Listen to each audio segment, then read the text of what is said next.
C'est au Quai d'Orsay que pour la première fois, l'ensemble des volontaires de la protection de l'enfance et de l'adoption internationale se sont réunis. Composées de 8 jeunes femmes réparties dans 8 pays différents, elles ont pour rôle la mise en œuvre de projets de prise en charge des enfants privés de famille, en collaboration avec les ONG locales et internationales. Une initiative qui vise à rendre plus efficace l'action menée sur le terrain par les ambassades et consulats. 3 jours de réunion au cours desquels les volontaires ont pu échanger leurs expériences. Moi, ça me permet depuis un an que je suis en poste au Guatemala sur le thème de l'adoption internationale d'échanger avec mes collègues qui sont à travers le monde, en Asie ou en Afrique, sur des problématiques identiques puisque ça touche à l'adoption internationale, mais sur des cultures différentes, sur des systèmes différents, d'échanger, de voir si nos idées ont été bonnes, d'avoir de nouvelles idées, d'autant qu'on travaille sur un thème sensible, difficile, qui touche à l'enfant, à l'affect, au lien parent-enfant, et qu'on est amené à voir des choses pas toujours faciles dans des orphelinats ou dans des zones dures. Le Guatemala, c'est un pays où il y a eu un commerce d'enfants terrible. C'est un pays où l'adoption a été arrêtée judicieusement et où on est en train de travailler plus sur des problématiques et des thématiques de protection de l'enfance maintenant pour assainir un système et si l'adoption reprend, repartir sur de bonnes bases et sur un système plus valide, plus verrouillé, avec moins de failles. Et c'est pour ça qu'on travaille en collaboration avec l'UNICEF, avec l'AE, avec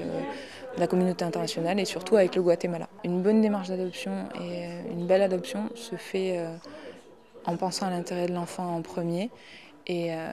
via un système de protection de l'enfance valide dans le pays d'origine de l'enfant. C'est pour ça qu'on travaille sur des projets de coopération en matière de protection de l'enfance. Notamment au Guatemala, on a lancé 2 projets sur la lutte contre l'abandon, en province, en milieu indigène et en zone dangereuse et difficile en capitale, pour que l'adoption et l'abandon surtout ne soient pas une solution à la pauvreté, mais bien une réponse au droit à la famille pour un enfant. Ces réunions ont également permis de dresser un bilan de cette première année de fonctionnement du réseau. C'était le sentiment que c'était une initiative bienvenue et justifiée parce qu'à travers le récit de toutes ces expériences, d'abord on en voit l'utilité, on voit vraiment qu'il y avait un besoin d'être sur place et de faire très exactement ce qu'elles font, à savoir non seulement l'action en faveur de l'adoption mais aussi l'action en faveur de la protection de l'enfance, les deux étant évidemment liés. Et donc ça me paraît être vraiment très bienvenu. Simplement, elles sont un peu trop peu nombreuses, puisqu'elles sont 8, et que dans l'idéal, on avait considéré au départ qu'il faudrait entre 15 et 20 volontaires, entre guillemets, de même nature, pour couvrir un champ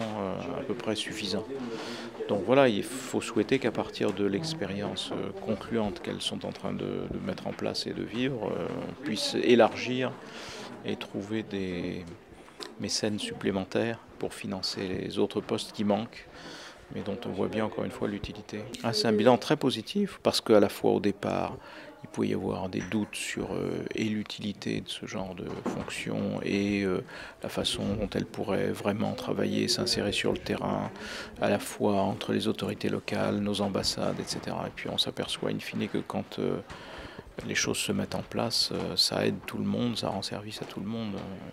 dans un domaine qui est quand même très particulier, très délicat et où tout se joue beaucoup sur le terrain.